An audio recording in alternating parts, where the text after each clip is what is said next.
Sortez d'ici. Tout de suite, avant que j'appelle la sécurité.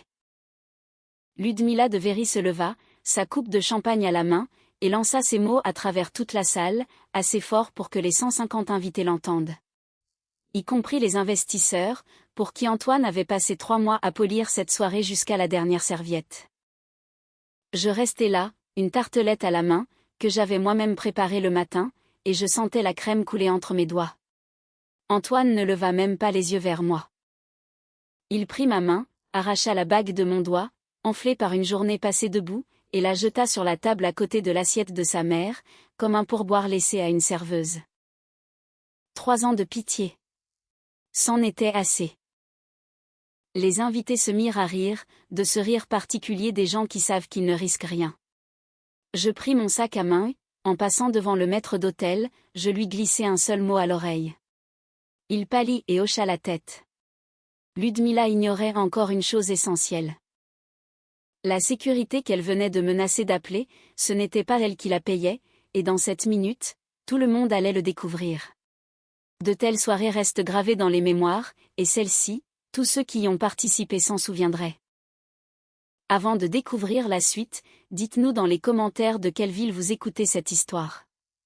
C'est toujours fascinant de voir jusqu'où elle voyage. Il y a 3 ans, Claire Orloff avait postulé pour un poste de responsable des banquets au sein du groupe de Very. Son CV était des plus banals, une licence en économie, 2 ans dans une agence événementielle.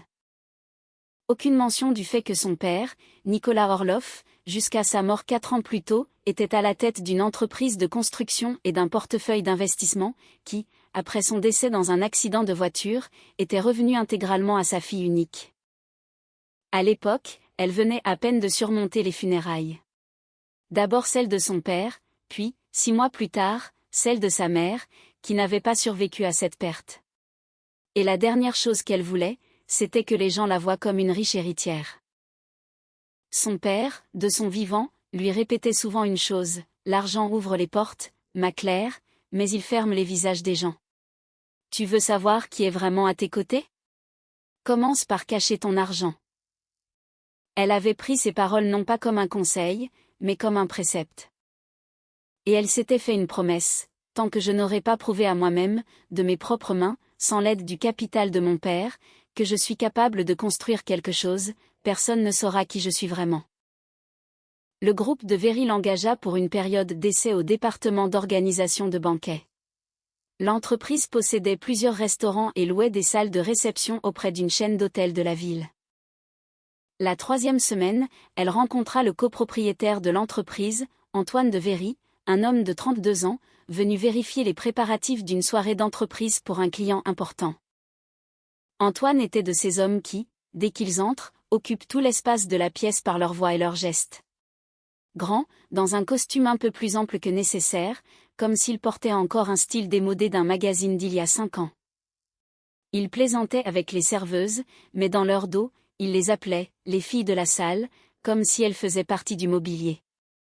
Il ne remarqua pas Claire tout de suite, et quand il le fit, il était déjà trop tard. Elle avait déjà organisé le plan de table avec une telle perfection que même la coordinatrice de mariage la plus pointilleuse, engagée par le client, n'avait rien trouvé à redire. Antoine s'approcha, lui demanda son nom, et 1 mois plus tard, il l'invitait dans les restaurants qu'il possédait lui-même. Il était tombé amoureux. De cela, Claire n'en doutait pas, amoureux de son calme, du fait qu'elle n'exigeait pas de cadeaux et ne faisait pas de scènes. Amoureux de son aisance naturelle en toutes circonstances, que ce soit dans les cuisines d'un restaurant ou lors d'une réception avec le préfet de la région. Mais il y avait une chose qu'Antoine n'avait jamais réussi à surmonter, la honte. La honte, face à sa mère, d'avoir choisi une fille de la salle, et non l'une de celles que Ludmila lui destinait depuis des années. Les filles de ses clients, les héritières de chaînes de restaurants, les nièces de conseillers municipaux. Le mariage fut célébré modestement, sans grande pompe. Antoine lui-même avait insisté, disant que « maman n'était pas encore prête ». Claire l'accepta avec sérénité. Elle était prête à attendre que sa belle-mère s'habitue. Sa belle-mère ne s'habitua jamais. Ludmila de Very avait passé 20 ans à se forger un nom dans le cercle fermé des organisateurs de mariages et de réceptions de luxe. Elle avait commencé comme simple administratrice dans une maison de la culture, puis fleuriste à la demande, avant d'ouvrir sa propre petite agence. Avec le temps, celle-ci était devenue le principal prestataire pour tous les mariages prestigieux de la ville. Elle était fière de connaître par leur nom les maîtres d'hôtel de tous les restaurants respectables, fière qu'on la consulte pour l'ouverture de nouvelles salles de banquet, et fière qu'on la surnomme, en secret, la « reine des réceptions ».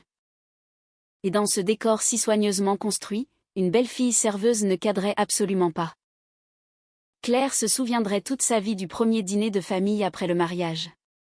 Ils s'étaient réunis dans la maison de campagne des de Véry, une grande demeure avec des colonnes à l'entrée, comme copiée d'une image de magazine de décoration.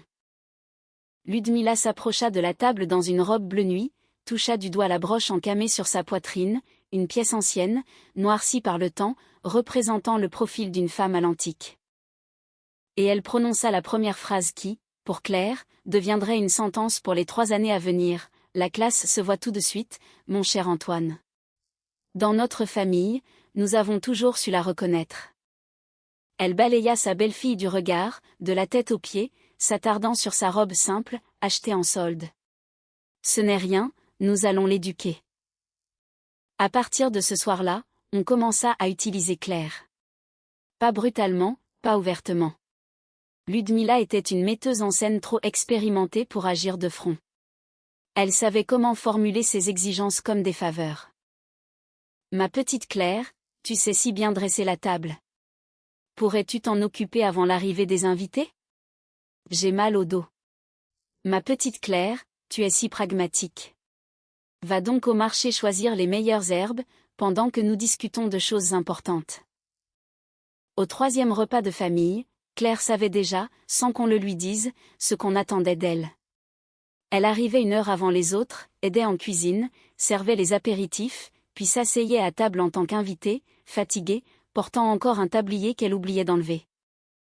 Et elle écoutait sa belle-mère raconter à ses amis le mariage merveilleux qu'avait fait son fils, en prenant soin de ne jamais mentionner le nom de sa belle-fille. Antoine ne prenait jamais sa défense. Chaque fois que sa mère dépassait les bornes, il baissait les yeux sur son assiette et restait silencieux. Plus tard, en privé, il lui disait toujours la même chose, « Tu sais comment elle est, n'y fais pas attention ». Il craignait moins de perdre sa mère que de perdre ce qu'elle représentait, les relations, la réputation de la famille dans le monde de la restauration, l'accès aux clients que Ludmila fournissait à l'entreprise depuis des années. Il n'était pas méchant, mais il était faible. Et cette faiblesse, année après année, s'était transformée en complicité. Claire endurait. Non pas parce qu'elle ne pouvait pas répondre. À tout moment, elle aurait pu sortir des documents, révéler sa véritable identité, montrer des relevés de compte qui auraient fait taire sa belle-mère une bonne fois pour toutes. Mais chaque fois que sa main se tendait vers son téléphone avec cette idée en tête, elle se souvenait des mots de son père. « Tu veux savoir qui est vraiment à tes côtés? Commence par cacher ton argent. » Elle voulait savoir, jusqu'au bout. Et elle apprenait. Chaque année, un peu plus clairement. Il y a 1 an et demi, un événement se produisit, un événement qu'Antoine et sa mère ne lièrent jamais à leur belle-fille. La chaîne d'hôtels et de salles de réception de la ville, y compris ses fleurons comme le pavillon royal, l'endroit même où le groupe de Véry organisait toutes ses réceptions de prestige et maintenait sa réputation, fut mise en vente. Les anciens propriétaires, une famille de promoteurs immobiliers, s'étaient endettés après une tentative ratée de construire un nouveau complexe en périphérie. La transaction se fit discrètement, via une série de sociétés de gestion fiduciaire, enregistrées sous différentes entités juridiques. Personne au sein du groupe de Véry, pas même Ludmila, qui menait personnellement les négociations pour la location des salles pour la saison suivante, n'apprit que le nouveau bénéficiaire effectif de toute la chaîne était le holding d'investissement Orloff Capital, hérité 4 ans plus tôt par la fille du défunt promoteur, Nicolas Orloff. Claire apprit la nouvelle par sa propre directrice financière, Valentine, qui gérait les affaires du holding avec la même discrétion qu'elle. Sans jamais lui demander pourquoi elle insistait sur un anonymat total, Valentine l'informa simplement. En découvrant que parmi les actifs se trouvait l'hôtel même où on l'humiliait à chaque fête de famille depuis 1 an, Claire ne ressentit aucune jubilation. Elle ressentit un calme froid, presque clinique, le même calme avec lequel son père prenait autrefois des décisions commerciales difficiles. Elle ne changea rien dans l'immédiat, elle ne résilia pas le bail, n'augmenta pas les prix, ne laissa transparaître aucun indice. Elle attendait, patiemment, méthodiquement, observant Ludmila et Antoine continuer à construire leur vie sur un terrain qui appartenait en réalité à la personne qu'ils appelaient « la fille de la salle ». Aujourd'hui, c'étaient les fiançailles d'Alice, la jeune sœur d'Antoine, une jeune femme rieuse de 24 ans. La seule de la famille qui parlait parfois à Claire avec humanité. On avait décidé de célébrer l'événement en grand, justement au pavillon royal, dans la salle principale au lustre de cristal, dont Ludmila rêvait depuis 20 ans comme l'apogée de sa carrière d'organisatrice. Elle supervisait personnellement chaque détail, du plan de table à la couleur des nappes, si absorbée par les préparatifs qu'elle ne remarqua rien. Un mois avant l'événement, le directeur de l'hôtel, un certain Pierre Lambert, avait reçu une instruction personnelle de la propriétaire du holding, superviser personnellement l'organisation de la réception de la famille de Véry et se tenir prêt pour 21h. Ce soir-là, Claire portait une simple robe vert foncé, la même que le jour où Ludmila l'avait qualifiée pour la première fois de « pas de la bonne souche ». Elle ne se préparait pas à un scandale. Elle savait simplement que, tôt ou tard, quelque chose arriverait pour remettre les choses en place, et elle y était préparée, avec le calme de quelqu'un qui attend la pluie en connaissant la météo. Elle ne s'attendait pas à ce que cela se produise ce soir, de cette manière, avec un toast, une bague retirée et des mots sur une serveuse. Mais quand c'est arrivé, elle ne fut pas surprise. Elle se leva simplement, prit son sac et se dirigea vers la sortie, là où le directeur l'attendait déjà avec un dossier sous le bras. Près des portes de la salle, Claire s'arrêta. Non pas parce qu'elle avait changé d'avis, mais parce que le maître d'hôtel, celui à qui elle avait glissé un mot en passant, lui ouvrait déjà une porte latérale. Une porte qui ne menait pas à la rue, mais à un couloir de service de l'hôtel. Claire lui fit un signe de tête et s'y engouffra, loin des regards des invités, loin des rires, loin d'Antoine qui se tenait toujours au milieu de la salle, sa bague dans le poing, attendant des applaudissements qui, d'ailleurs, ne vinrent pas.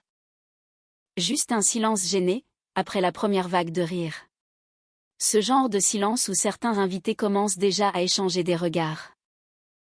Le couloir menait à l'aile de service, un endroit que Claire avait fréquenté des dizaines de fois au cours de la dernière année et demie, mais toujours par une entrée séparée, toujours sans signe distinctif, toujours en tant que représentante de la société de gestion.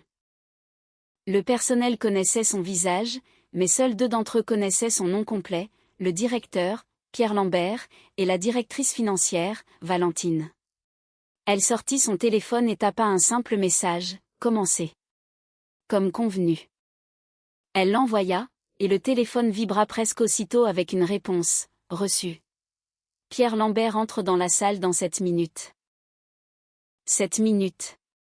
Claire s'adossa au mur du couloir, une seconde, se permit de fermer les yeux.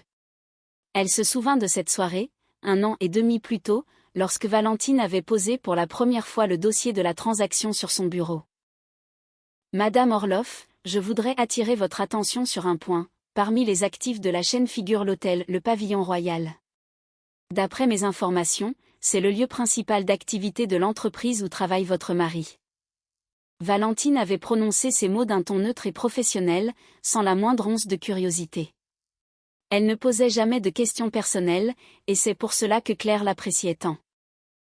Claire était restée silencieuse un long moment, les yeux fixés sur la liste des actifs, puis avait simplement dit « finaliser la transaction comme d'habitude ». Anonymat complet de la structure de propriété. Et une autre chose. Je veux que le contrat de location avec le groupe de Véry reste inchangé. Pour l'instant. Pour l'instant, avait duré 1 an et demi. Pendant tout ce temps, Claire n'avait jamais profité de sa position pour se faciliter la vie dans la famille de son mari. D'un simple appel, elle aurait pu interdire à Ludmila d'utiliser gratuitement la salle pour des dégustations de menus qu'elle organisait pour ses clients, soi-disant au nom de l'hôtel. Elle aurait pu augmenter le loyer et laisser Antoine se débrouiller pour combler ce trou financier soudain. Elle aurait pu, enfin, se présenter à sa belle-mère, document à l'appui, et observer l'expression de cette femme qui, depuis 20 ans, croyait que « la classe se voit tout de suite ». Elle n'avait rien fait de tout cela. Non pas par bonté d'âme, mais parce qu'elle attendait le moment où la vérité éclaterait, non pas comme sa vengeance, mais comme un simple fait, qui remettrait de lui-même les choses en ordre. Son père lui avait appris, ne prouve jamais ta valeur par des mots si tu peux laisser les faits parler pour toi. Et ce fait, le fait que la chaîne d'hôtels lui appartenait, devait résonner de lui-même, sans aucune émotion de sa part. Le plan était simple, d'une simplicité désarmante. Elle savait que le groupe de Véry connaissait de graves difficultés financières depuis 6 mois. Antoine lui-même, sans le savoir, lui en avait parlé au dîner, se plaignant de la rigidité incompréhensible des « nouveaux propriétaires » de la chaîne hôtelière, qui exigeait désormais un respect strict des délais de paiement, alors que les anciens propriétaires avaient fermé les yeux sur les retards pendant des années. L'entreprise avait contracté un prêt pour s'agrandir, pour un nouveau salon de réception que Ludmila appelait son « projet phare », et elle était maintenant sur le fil du rasoir, colmatant les brèches les unes après les autres. Antoine ignorait que le prêt, qu'il avait contracté pour ce projet phare, avait été accordé par un fonds d'investissement. Un fonds directement financé, et géré, par les structures de ce même holding, Orlov Capital. Il ignorait que le bail de la salle principale, celle où se déroulaient aujourd'hui les fiançailles de sa sœur, expirait dans 3 semaines et devait être soit renouvelé, soit résilié, sur décision du propriétaire. Il ignorait que cette décision avait déjà été prise depuis longtemps. Il ne restait plus qu'à choisir le bon moment pour l'annoncer. Claire n'avait pas cherché ce moment. Elle était prête à attendre 1 an de plus s'il le fallait, continuant à subir en silence les piques de sa belle-mère, pour que le fait s'impose de lui-même, naturellement, sans pression de sa part. Mais aujourd'hui, Ludmila avait choisi elle-même le moment, elle s'était levée avec sa coupe, aux fiançailles de sa propre fille, et avait annoncé à toute la salle que sa belle-fille n'avait plus sa place ici. Eh bien, puisque le moment était choisi, qu'il en soit ainsi. Dans la salle, pendant ce temps, Ludmila recevait des félicitations. Ses amies, d'autres organisatrices de mariage d'un rang inférieur, l'entouraient, admirant le courage avec lequel elle avait, enfin mis les points sur les i. Ludmila souriait avec condescendance, ajustant sa broche d'un geste machinal, un geste qu'elle faisait chaque fois qu'elle se sentait triomphante. 3 ans que je supporte cette petite dans la famille, disait-elle à mi-voix, mais assez fort pour être entendue à 2 tables de là, par respect pour mon fils. Mais aujourd'hui, aux fiançailles d'Alice, j'ai décidé, ça suffit. Nous sommes une famille respectable. Les de Véry ont toujours su distinguer les leurs des autres. Et comment Antoine a-t-il réagi, demanda l'une des amies, jetant un regard discret vers son fils, qui serrait toujours dans son poing une bague qui ne lui appartenait plus. Il a été élevé dans une bonne famille, répondit Ludmila avec fierté. Il sait que la parole de sa mère est loi. Elle balaya la salle du regard, un regard de propriétaire, non de locataire. C'est ainsi qu'elle s'était toujours imaginée dans cet espace. 20 ans qu'elle rêvait d'une soirée où, dans cette salle précisément, au pavillon royal, se tiendrait la plus grande fête de sa famille. Pas celle d'un client, mais la sienne, où elle serait la maîtresse de cérémonie du début à la fin. Et ce soir était arrivé. Elle contemplait les lustres de cristal, les nappes immaculées, les serveurs qui glissaient entre les tables avec une grâce parfaite, et se sentait reine en son royaume.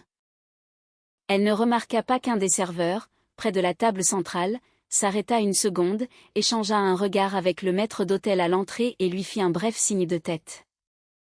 Elle ne remarqua pas que ce même maître d'hôtel, qui était resté près de la porte toute la soirée, s'approcha de l'aile de service et entr'ouvrit la porte. Ludmila était bien trop occupée par son triomphe pour voir que la soirée ne faisait que commencer. Antoine, de son côté, recevait les félicitations d'un partenaire d'affaires de son père.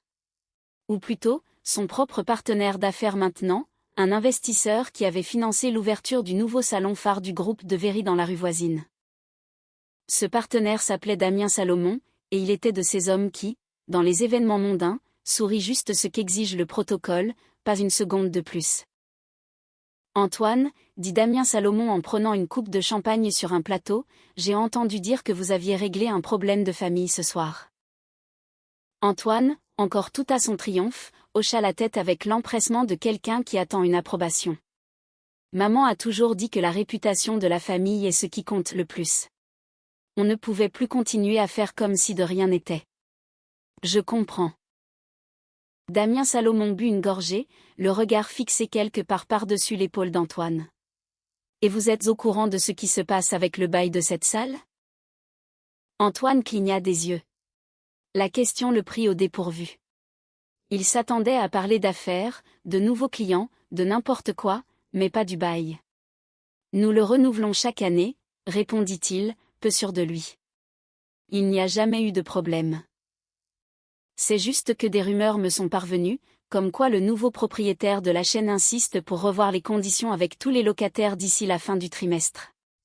Ils durcissent les règles. Damien Salomon haussa les épaules, comme s'il parlait de la météo. Vous devriez vérifier avec vos avocats. Ce serait dommage qu'une soirée comme celle-ci soit la dernière dans ces murs. Il s'éloigna, laissant Antoine avec un sourire figé. Pour la première fois de la soirée, une pointe d'anxiété le traversa. Pas pour sa mère, ni pour Claire, mais pour quelque chose de bien plus simple et terre à terre, l'argent, les affaires, un contrat qu'il n'avait jamais vraiment lu, car c'était toujours sa mère qui s'en occupait, via ses avocats. Il chercha Claire des yeux. Une habitude de 3 ans de mariage, un réflexe. Et il se souvint qu'il venait lui-même, de ses propres mains, de lui retirer sa bague et de la chasser de la salle. Une seconde, juste une seconde, une sensation de malaise le pinça, mais il la chassa aussitôt. Sa mère était là, rayonnante, et la décevoir maintenant, devant tous les invités, lui semblait impensable. Il vida sa coupe d'un trait et rejoignit sa mère, pour faire à nouveau partie de son triomphe. En coulisses, dans l'aile de service, Pierre Lambert, le directeur du Pavillon Royal, un homme de 52 ans avec 20 ans d'expérience dans l'hôtellerie, qui avait vu des dizaines de drames familiaux lors de banquets, enfilait sa veste et vérifiait une dernière fois son dossier. Il avait rencontré Madame Orloff 1 an et demi plus tôt, lorsque la nouvelle société de gestion avait tenu sa première réunion avec le personnel. Il se souvenait que tout le monde s'attendait à voir débarquer un directeur financier austère ou un avocat avec une liste de licenciements et de coupes budgétaires. À la place, une jeune femme en tailleur gris sobre était arrivée, et pendant 1 heure et demie, elle avait écouté le personnel. Pas parler, mais écouter, ce qui les empêchait de travailler, les problèmes accumulés, ce qu'il fallait changer. À la fin, elle n'avait dit qu'une chose, je veux que cet hôtel reste le meilleur de la ville. Le reste n'est que détail. Depuis, Pierre Lambert la tenait en haute estime, avec ce rare mélange de respect et de sympathie que les managers expérimentés éprouvent pour ceux qui savent écouter plus qu'ils ne parlent. Il n'avait posé aucune question quand elle lui avait demandé de superviser personnellement l'événement de ce soir. Aucune question quand, 1 mois plus tôt, elle lui avait demandé de préparer les documents sur la structure de propriété, au cas où. Il faisait simplement son travail, comme toujours. Le message de Madame Orloff était arrivé il y a 1 minute, commencez. Pierre Lambert boutonna sa veste, prit son dossier et entra dans la salle. Là où Ludmila, serrant toujours sa broche, racontait à ses amis la grandeur de sa décision, et où Antoine, ayant balayé ses derniers doutes, souriait à nouveau en acceptant les félicitations. L'horloge au-dessus du bar indiquait 20h53. Pierre Lambert entra par la porte principale. Pas par l'entrée de service, comme le personnel, mais par l'entrée d'honneur, là où se tenaient les portiers en livrée et par où n'entraient que les invités. Ce fut la première chose que Ludmila remarqua. Le directeur de l'hôtel, un homme distingué dans un costume impeccable, traversant la salle comme si de rien n'était. Elle ne comprit pas tout de suite où il allait, et quand elle le comprit, elle sentit une légère irritation. Il se dirigeait droit vers la porte latérale menant au couloir de service, là où Claire avait disparu quelques minutes plus tôt. Madame Orloff, dit Pierre Lambert en s'arrêtant près de la porte et en inclinant légèrement la tête. Sa voix était posée, habituée aux invités de marque. La limousine est là, comme vous l'aviez demandé, pour 9 heures. Tout est prêt. Claire sortit du couloir, calme, comme si elle n'était jamais partie, humiliée. Comme si elle était juste sortie vérifier que tout allait bien. Elle portait la même robe vert foncé, le même visage serein. Elle fit un signe de tête au directeur. Merci, monsieur Lambert. Encore quelques minutes. La conversation était discrète, professionnel, mais dans le silence qui avait suivi la vague de rire, beaucoup l'entendirent. Ludmila posa sa coupe si brusquement que quelques gouttes de champagne éclaboussèrent la nappe. « Pardon, fit-elle en s'avançant, sa voix, pour la première fois, trahissant une pointe d'hésitation. « Monsieur, vous faites erreur. Cette jeune femme est l'ex-belle-fille de mon fils. Elle est sur le point de quitter la réception. » Pierre Lambert se tourna vers elle avec le même sourire poli, perfectionné en 20 ans de carrière, qu'il réservait aux clients difficiles. « Je vous prie de m'excuser s'il y a eu un malentendu. » Il ouvrit le dossier qu'il tenait, feignant de consulter des documents qu'il connaissait par cœur. « Permettez-moi de me présenter à nouveau, pour plus de clarté. Pierre Lambert, directeur du complexe hôtelier Le Pavillon Royal. » Et Madame Orloff, ici présente, fit-il une pause, comme s'il pesait ses mots, avant de continuer sur le même ton neutre. Madame Claire Orloff est l'unique propriétaire finale de la société de gestion qui détient cet hôtel et l'ensemble du réseau de salles de réception de la ville. Y compris la salle dans laquelle nous nous trouvons actuellement. Cette fois, la salle ne rit pas. Elle se tut, d'un silence particulier, assourdissant, celui qui s'installe lorsque 150 personnes comprennent en même temps qu'il vient de se passer quelque chose dont elles ne mesurent pas encore toute la portée, mais dont elles sentent déjà le poids. Ludmila restait immobile. Ses doigts, qui un instant plus tôt serraient le bord de la table, se portèrent lentement à sa broche. Un geste familier, qui, cette fois, ne lui apporta aucune assurance, mais trahit au contraire son profond désarroi. « C'est une erreur, dit-elle, mais sa voix se brisa sur le dernier mot. Claire travaillait pour nous comme responsable des banquets. Il y a 3 ans. Comme serveuse. Il y a 3 ans, Madame Orloff a effectivement occupé le poste de responsable des banquets dans l'entreprise de votre fils, confirma calmement Pierre Lambert, comme s'il lisait un rapport. Et il y a 1 an et demi, le holding qu'elle dirige a acquis la chaîne d'hôtels. Y compris ce complexe. Le bail avec le groupe de Véry a été renouvelé aux mêmes conditions, sur instruction personnelle de Madame Orloff. Et ce, bien que la situation financière du locataire soulevait déjà, à l'époque, certaines questions pour nos juristes.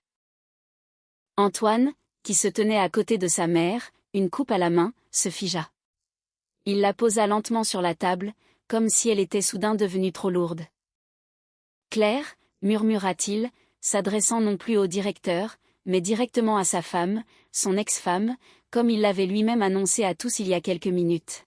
« C'est vrai ?» Claire le regarda. Sans triomphe, sans malice, mais avec la même franchise calme qu'elle avait toujours eue, même quand il restait silencieux pendant que sa mère l'humiliait. « C'est vrai, dit-elle simplement. Mon père, Nicolas Orloff, était propriétaire d'une entreprise de construction et d'un portefeuille d'investissement. Il est décédé il y a 4 ans. J'ai tout hérité. Je n'en ai parlé à personne dans votre famille, parce que je m'étais promis de me prouver d'abord que je pouvais accomplir quelque chose par moi-même, sans l'argent derrière moi. » Elle marqua une pause, balayant du regard les invités silencieux, Ludmila pétrifiée. « Il s'est avéré qu'en 3 ans, personne parmi vous n'a jamais eu besoin de savoir qui j'étais vraiment pour décider de ma place dans cette famille. Vous l'avez décidé vous-même, dès le premier dîner. » Ludmila ouvrit la bouche pour répondre, mais aucun son n'en sortit. Elle cherchait un appui dans ses phrases habituelles. La classe se voit tout de suite, nous savons distinguer les nôtres. Mais maintenant, au milieu de cette salle silencieuse, où chaque invité la dévisageait, elle est claire, ses phrases lui semblaient soudainement ridicules, même à elle. Damien Salomon, une voix s'éleva sur le côté. C'était l'investisseur, le même qui, quelques minutes plus tôt, avait mis en garde Antoine au sujet du bail. Il s'approcha, observant la scène avec curiosité, mais derrière son intérêt poli se lisait quelque chose de bien plus pragmatique, une évaluation commerciale de la situation. Pardonnez mon intervention, mais puisque la question du bail a été soulevée Madame Orloff, puis-je connaître les intentions du holding concernant le renouvellement du contrat avec le groupe de Véry ? En tant qu'investisseur dans le nouveau salon de la rue des Jardins, j'aimerais comprendre les risques. Le coup était aussi douloureux que les précédents, car il ne venait pas de l'émotion, mais d'une question d'affaires froide, qui mettait à nu la réalité de la situation. L'entreprise de la famille de Véry dépendait d'un bail que la femme qu'il venait d'expulser publiquement pouvait résilier à tout moment. Claire tourna son regard vers l'investisseur, puis de nouveau vers Ludmila. Celle-ci était livide, pour la première fois depuis des années sans voix. Ses doigts trituraient convulsivement sa broche en camée, celle qu'elle appelait un « trésor de famille », transmis de génération en génération aux plus méritants. Personne parmi les invités, à l'exception peut-être de Claire elle-même, ne connaissait un autre détail. Un mois plus tôt, en préparant les documents pour le prêt du groupe de Véry, Valentine avait découvert dans la liste des garanties de l'entreprise, entre autres, la maison de campagne des de Véry. La même, avec ses colonnes antiques, hypothéquée pour une ligne de crédit auprès d'un fonds d'investissement privé. Un fonds qui appartenait directement aux structures d'Orloff Capital. Claire ne mentionna pas ce détail. Pas ici, pas maintenant, pas devant tout le monde. Ce serait cruel, et elle ne voulait pas de cruauté. Elle voulait la justice. Et pour elle, la différence entre les deux était fondamentale. Mais en voyant sa belle-mère s'agripper à sa broche comme à une bouée de sauvetage, Claire ressentit pour la première fois en 3 ans non pas de la colère, mais quelque chose qui ressemblait à un regret amer.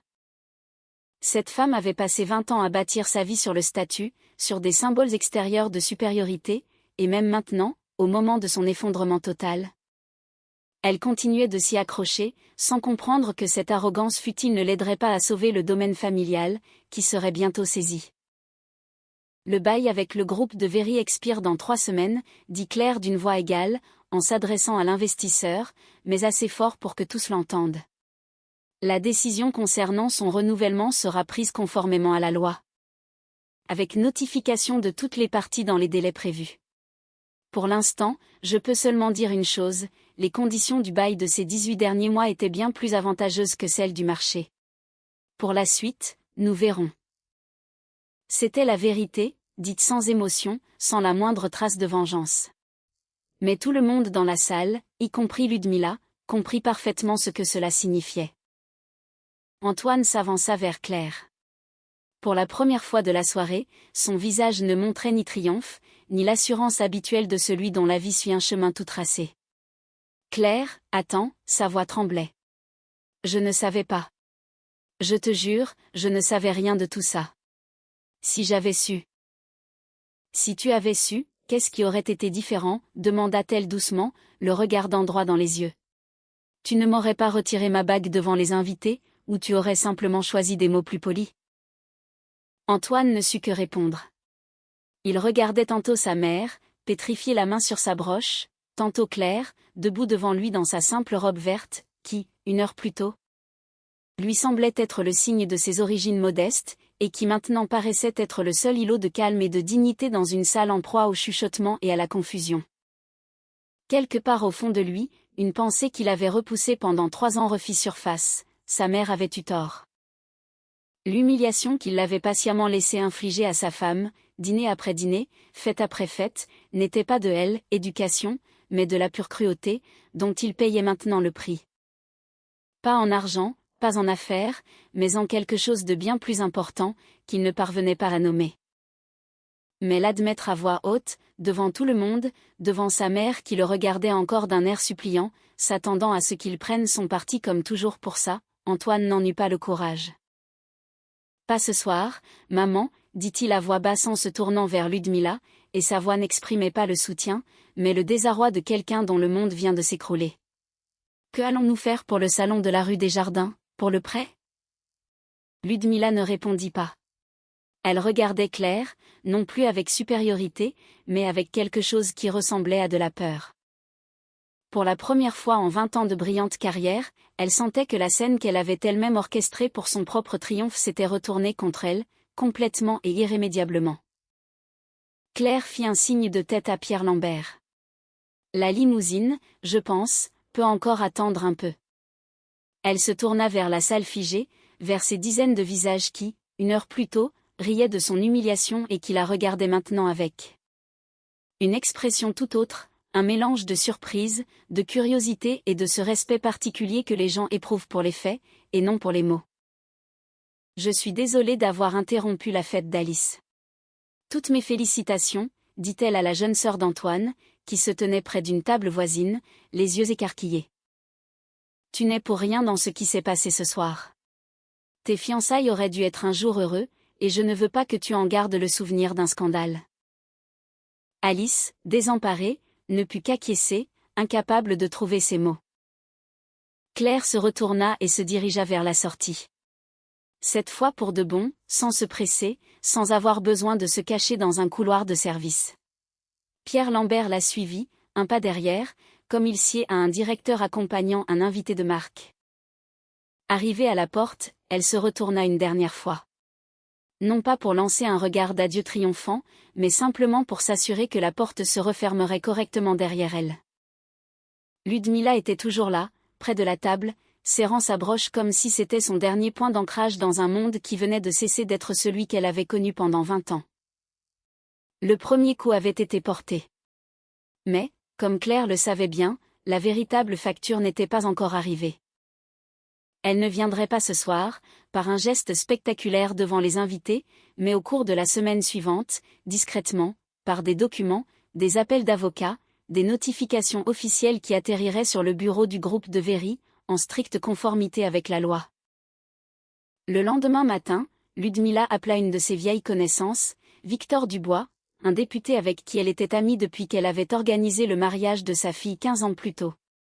La conversation dura 12 minutes et n'aboutit à rien.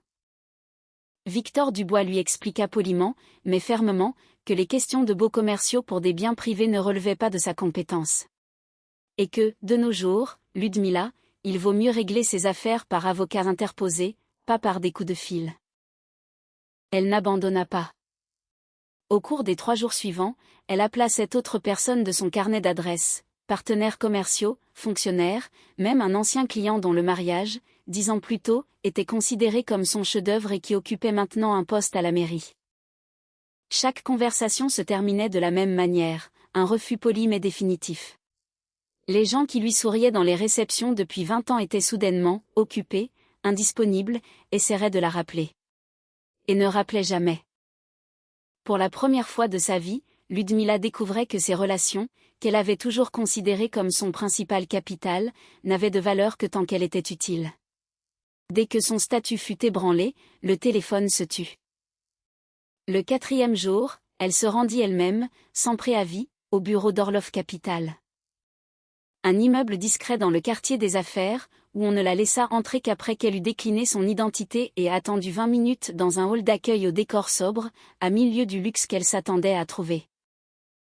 Valentine, la directrice financière, l'a reçue dans une salle de réunion, pas dans le bureau de Claire.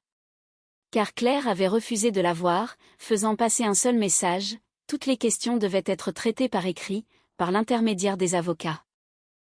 Madame de Véry, dit Valentine d'un ton professionnel en posant un dossier devant elle, je suis mandatée pour vous communiquer la position officielle du holding. Le contrat de location avec le groupe de Véry ne sera pas renouvelé. La notification de résiliation a été envoyée à l'adresse de votre société, conformément aux termes du contrat. Vous disposez de 30 jours pour libérer les lieux et régler vos obligations financières. Mais Ludmila chercha ses mots, mais les phrases habituelles sur la classe et les relations étaient ici inutiles, elle le sentait bien. Cela va nous ruiner. Nous avons un prêt pour ce salon. Nous y avons tout investi. J'en suis sincèrement désolée, répondit Valentine, et sa voix contenait une pointe de sympathie sincère, même si son expression restait neutre. Mais les conditions du prêt et celles du bail sont 2 contrats distincts. Votre entreprise les a tous 2 signés volontairement ? Sur la base de votre propre évaluation des risques. De son côté, le holding a agi en parfaite conformité avec la loi. De plus, comme on vous l'a déjà signifié, les conditions de location des 18 derniers mois étaient bien plus avantageuses que celles du marché. Ludmila quitta les bureaux ce jour-là changée.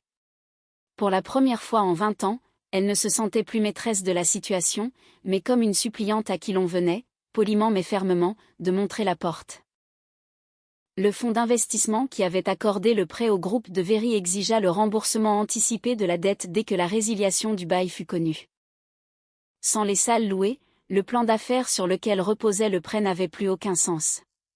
C'était écrit noir sur blanc dans le contrat, dans une clause qu'Antoine avait signée sans la lire, faisant confiance aux avocats de sa mère.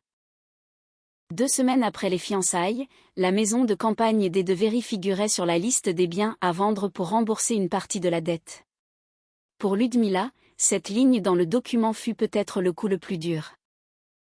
Elle l'apprit par l'avocat, qui lui lisait la liste au téléphone d'une voix sèche et pressée. « La maison aussi ?» demanda-t-elle à voix basse. « C'est notre maison de famille. Je l'ai construite pendant 20 ans. Madame de Véry, elle a été incluse dans la garantie hypothécaire à votre propre demande, il y a 3 ans, lorsque l'entreprise a contracté son premier prêt pour l'expansion, » répondit l'avocat, sans émotion. « Vous avez signé les documents personnellement. » Elle avait signé, en effet. Il y a 3 ans, persuadée que l'on n'en arriverait jamais là, que les affaires ne feraient que prospérer, que sa classe et ses relations trouveraient toujours une solution. Elle n'avait même pas relu attentivement la liste des biens hypothéqués. Pendant ces semaines, Antoine ne venait presque plus chez sa mère. Pour la première fois depuis des années, il avait quitté leur grand appartement pour un petit studio en banlieue. L'entreprise existait encore sur le papier, mais ce n'était plus qu'une coquille vide. Un soir, il vint voir sa mère, non pas pour la consoler, mais pour avoir la conversation qu'il avait trop longtemps repoussée. « Maman », dit-il en s'asseyant à la table de la cuisine, la même où, 3 ans plus tôt, elle avait prononcé son verdict. « J'ai beaucoup réfléchi à ce qui s'est passé. » Ludmila garda le silence, les mains jointes. « Tu n'as jamais laissé la moindre chance à Claire, » continua-t-il, la voix calme mais ferme, sans la note d'excuse qui l'accompagnait toujours lorsqu'il abordait ce sujet avec elle. « Et je t'ai suivi pendant 3 ans. Pas parce que je la croyais inférieure, mais parce que j'avais peur de te décevoir. Peur que tu me retires ton soutien si je prenais son parti. » Antoine, commença-t-elle, mais il leva la main. « Laisse-moi finir, maman. Pour une fois. Tu voulais que je choisisse une femme digne de la famille. Il s'avère que j'étais mariée à une personne 1000 fois plus forte et plus digne que toutes celles que tu me présentais. Et je ne l'ai pas vue, parce que je regardais tout avec tes yeux, pas les miens. » Il se leva. « Je sais que c'est trop tard. Mais je ne veux plus vivre comme ça, en cherchant ton approbation pour chaque décision.